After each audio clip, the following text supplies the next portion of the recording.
When last we left our fearless explorers. Yes. They were on, was it Gloria GB8? Doria GB7. Doria GB7, the Yes. golf ball planet. Yes. And they descended into the depths and met A recording. Yeah, of a guy who recorded a lot of stuff in preparation. Yep. He had a state machine that was like, if this happens, play this recording. If that happens, then play that recording. So it's highly interactive, but Still a recording. Yep.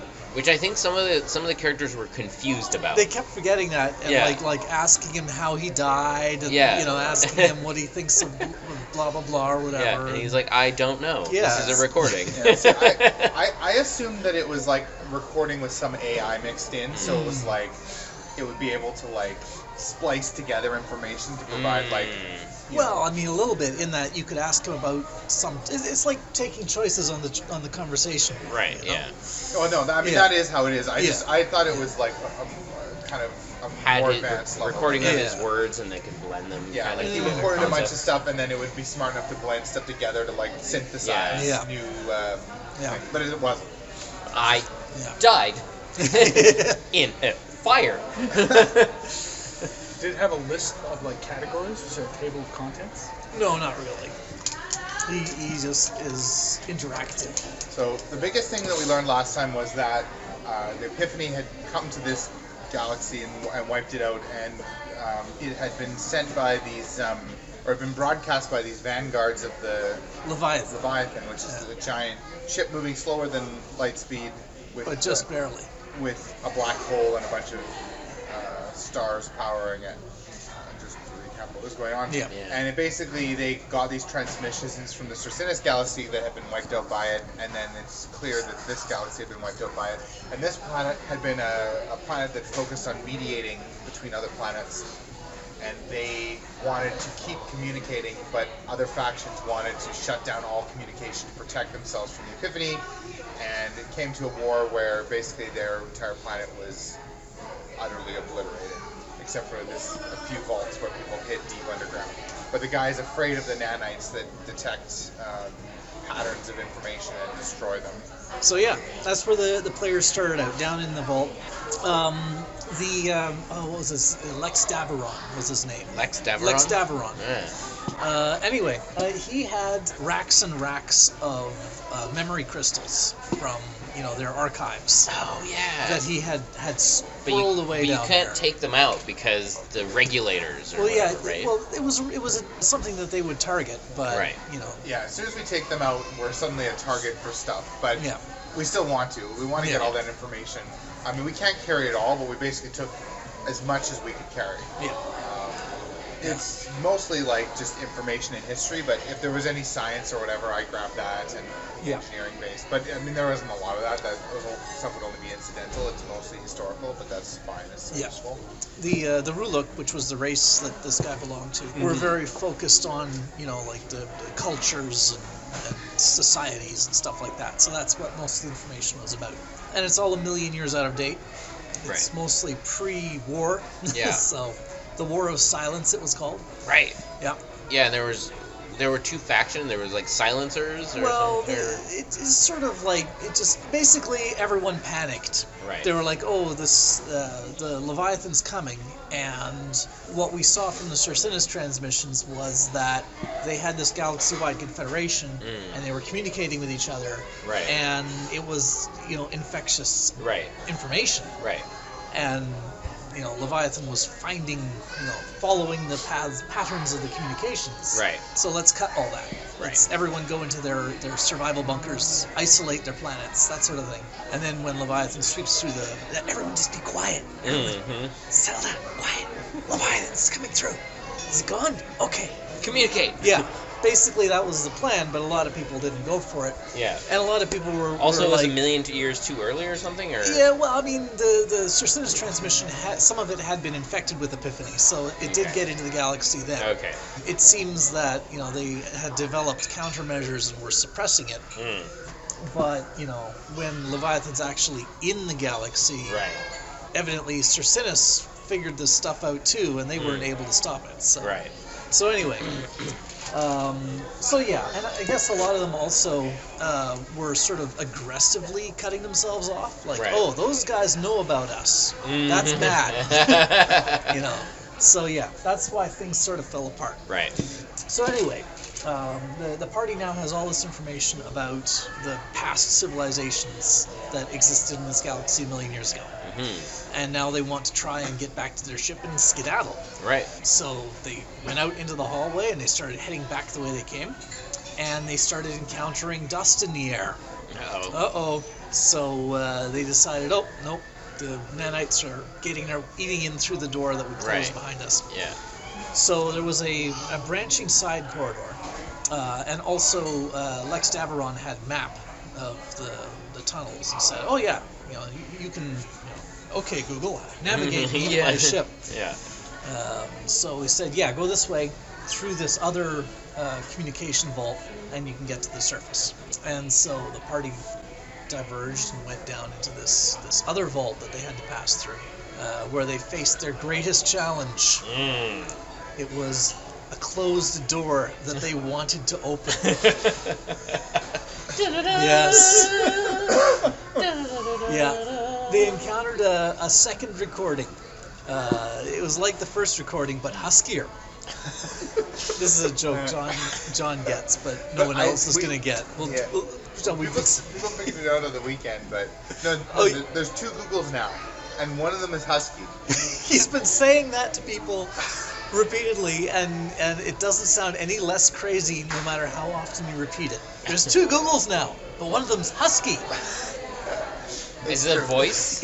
Yeah. Okay. So there seems to be two Google voices, and over the weekend it seems like Google Maps always uses the husky voice now, but on Friday when it first started, it was like every alternate direction would be the normal Google voice and the husky Google voice. And I don't know, at first I thought it was like they'd improve. You know how if Google can't reach the internet or can't reach it fast enough, you get the more robotic voice text-to-speech because it's just doing it locally on your phone? At first I thought they just enhanced that, but now it seems like maybe Google Maps uses the husky voice and Google Assistant uses the normal voice. I don't know.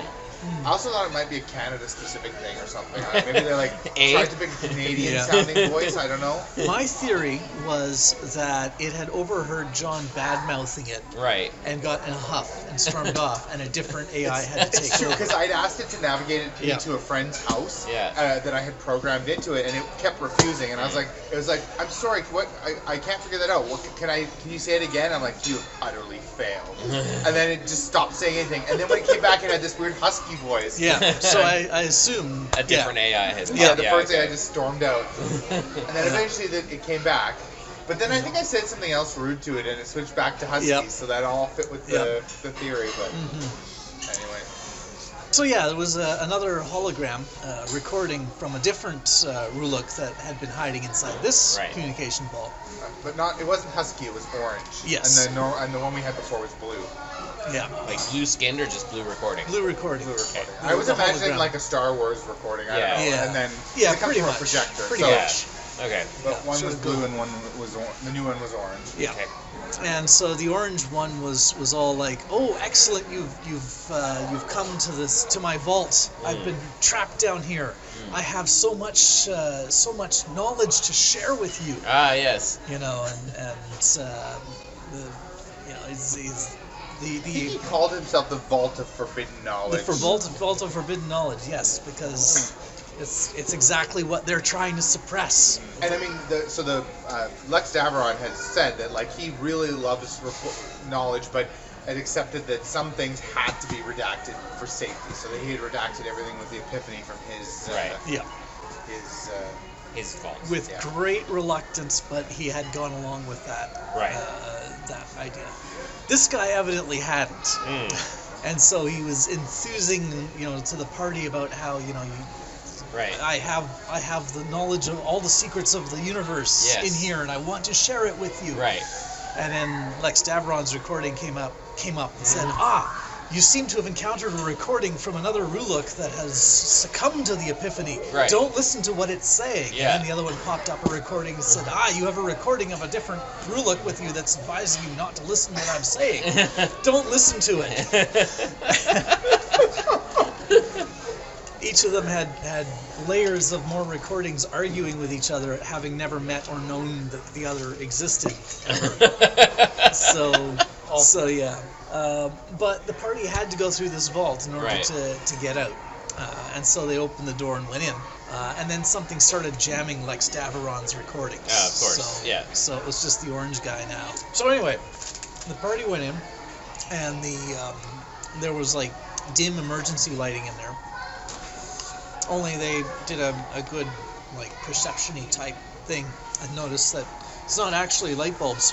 It's little orange crystals that were growing on the wires. So the party started making their way through the vault, and they came to a door that was like bulging slightly. The recording of Orange Ruluk was like, yes, you've reached the vault. You know, the secrets of all the universe are inside. Come inside. I want to share it with you. All this whole time, the one person who hadn't been on Epiphany Station was Flint Daniels. And he was not so sure that the Epiphany was bad because it's all about, you know, advancing things and whatnot. Yep. And so he was like, not so sure that we should be passing the Epiphany by. So when we got to this door, he was like, I'm going to open the door. And everyone else was like, no.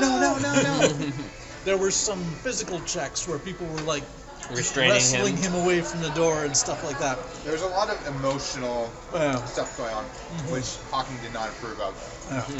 But you should make rational decisions. What was your character's personality this time? I was criticizing them a lot for their emotional approach to things, and then they should be approaching things logically and rationally. Because you were a science officer this time? Yeah. So ultimately, it took them a while, but they decided not to open the door. Flint Daniels was hesitant and disappointed not to open the door, but literally every other person in the team didn't want him to open the door, so he accepted that and started walking on. And then as they rounded the corner, he was like, screw it! Took his gun out and shot the door and blasted it open. And drew a famed card, so it was like perfect shot. Hit the door latch, it pops open, the door slams open. And all these crystals like shoot out like that, grow out of the thing, like wham. At which point he was like, I guess it's a good thing that we didn't open the door when we were standing there, isn't it? All these crystals would have... I mean, it wasn't like it was just like blam, annihilated. It was, you know... Yeah. They'd been straining to grow, and now they had the opportunity to grow, and they did it fast. On the plus side, we figured the nanites probably want to destroy those crystals, so it probably it's like bait, like it'll slow them down. And presumably it did, because they had no further hassles as they made their way through the tunnels. And came back out onto the surface. They were some distance away from where their ship was. They actually came out a little bit closer to their ship than when they went into. But yeah, it was sort of just over the horizon there, in the direction of that giant plume of black smoke. It's a little disturbing because even though we had crash landed, the ship wasn't on fire when we left. And there probably were fires, but we put them out already. So the fact that there was a plume of black smoke was not a great sign. So the party got cautious and approached stealthily, and saw from a distance that where their once proud sitting duck-class ship had stood, there was this big smoldering crater that had just been utterly obliterated. And sitting next to it was an alien spacecraft. I didn't have any like art of the ship. And the description I gave was somewhat vague. It was like a big central core with two rounded protrusions. And so everyone assumed that the ship had breasts. Well, you said it's a ship with these two big orbs on it. Yeah. And well, those are boobs. Yep, there we go. I guess it's better than the alternative. So anyway. Dalek bumps. I was just thinking about that the other day. So the party does a little bit of scouting, and they determine that around the base of the ship, there's some of those intruder, what were they, the skirmishers, right? Yeah, some more of those skirmisher guys. This is one of their ships. Oh, like the standard enemy from From Space Space War. Alert. Yeah. Got it, yeah. Yeah, because last time around, one of those had been an internal threat, and they had been unable to defeat it. Right. And so after they crash landed, this skirmisher was on the planet with them. And they managed to capture him, but they weren't able to interrogate a whole lot out of him before he managed to activate his self-destruct. So there were 5 of these guys, sort of like in foxholes and stuff, guarding the base of the thing. And so the party did a surprise ambush on them, and there was a big combat. Yeah. Lots of rocket launchers. Oh yeah. Dr. Yoon. I had my rocket launcher out. We did a lot of rocket launching. I didn't know if we were going to have more combats, but I blew all my rockets. The skirmishers also had a medic, so they had a lot of rocket launching as well. It turns out in this universe, medics are just really interested in the rocket Medics launchers. have rocket launchers. Yeah. Now they had one of their guys whose standard attack was actually to heal other guys of his, and his secondary attack was a rocket launcher. That's his sidearm. As long as he doesn't get them confused. So it was a brief but brutal fight, and the party blowed up the skirmishers real good. And then they seized the ship. Right. Well, it's the only ship left. The only ship left, and also they're going to capture an enemy ship. So it's going to be quite interesting. I whipped up an alternate layout for the Space Alert section, and John and I were discussing the balance of it a little bit, because I didn't really think too much about the balance. I was just like, let's make it mostly the same, but have some differences, and few little ideas, whatever. It's going to be a bit more challenging than a standard ship, which is appropriate, I think, both at a metagame level and in context. In context, these are the ships that the heroes are shooting down every day. Right. So, yeah, they're not as tough. On the metagame level... And it's alien technology. Yeah, on the metagame level, it's a big reward if they're able to get this ship back intact. So, yeah. So it has the same number of sectors and all that stuff? Or? Nope. There's 3 zone white, and 1 zone red, and 1 zone blue. The weapons and shields are arranged a bit differently. The center shields get shared partially with the side sections. Power distribution is a lot simpler because there's 1 core section that everything's connected to. Okay. And it's got the reactor in it. So everything's basically drawing directly from the main reactor. Gotcha. To make things easier, but also somewhat riskier, because you can screw over everyone with a mistake, right? Yeah, if you draw the power incorrectly. Yeah. Originally, I put in the same, there's this computer and you have to wiggle the mouse or else a alien screensaver comes up. But John had a better idea on the car ride.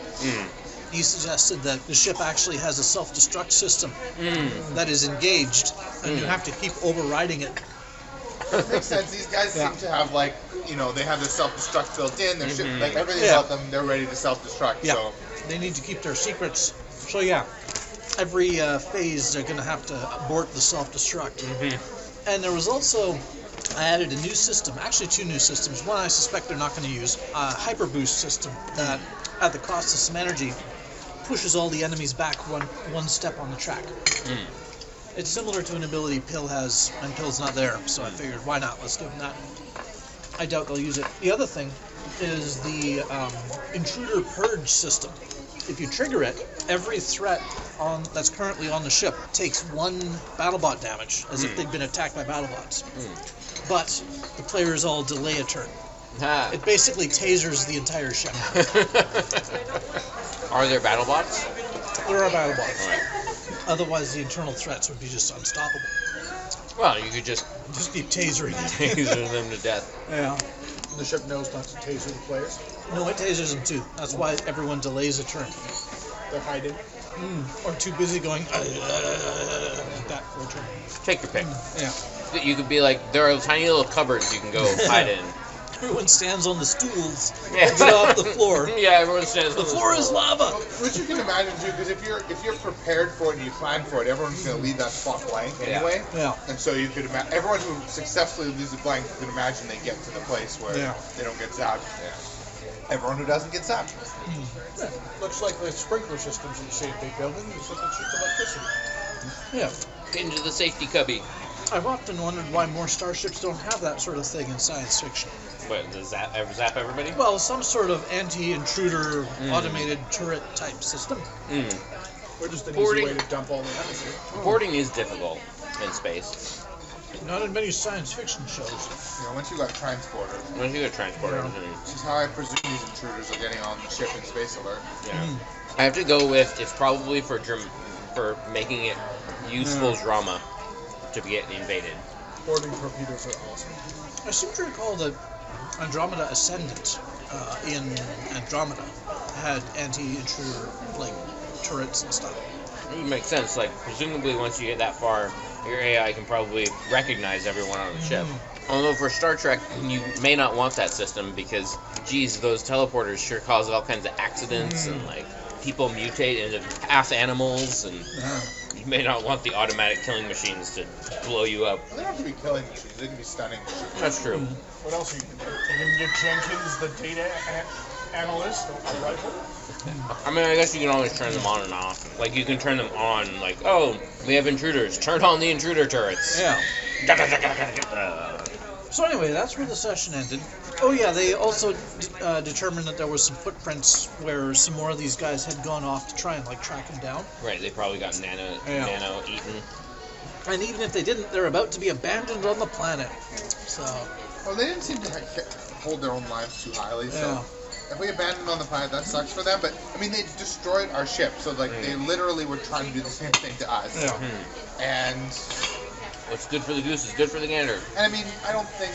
It's not like they're gonna, like, be abandoned to die horribly over, like, 7 years on this planet. Like, if we abandon them, they're probably gonna be killed by nanites within a day or two, so... So it's humane. Yeah. So they won't slowly starve to death. They'll just get torn apart by small robots. Yeah. They'll die quickly. Well, they blow What themselves up. happens when they, when they attack our ship, they also die quickly. And they came and nuked our ship, so the only other thing we could do, we can't capture them because they'll kill themselves, so we could just wait for them to come back and then shoot them. Why do the effort when the nanites will do it for us? It's very humane. Well, yeah, they do suicide, so... It is always an option.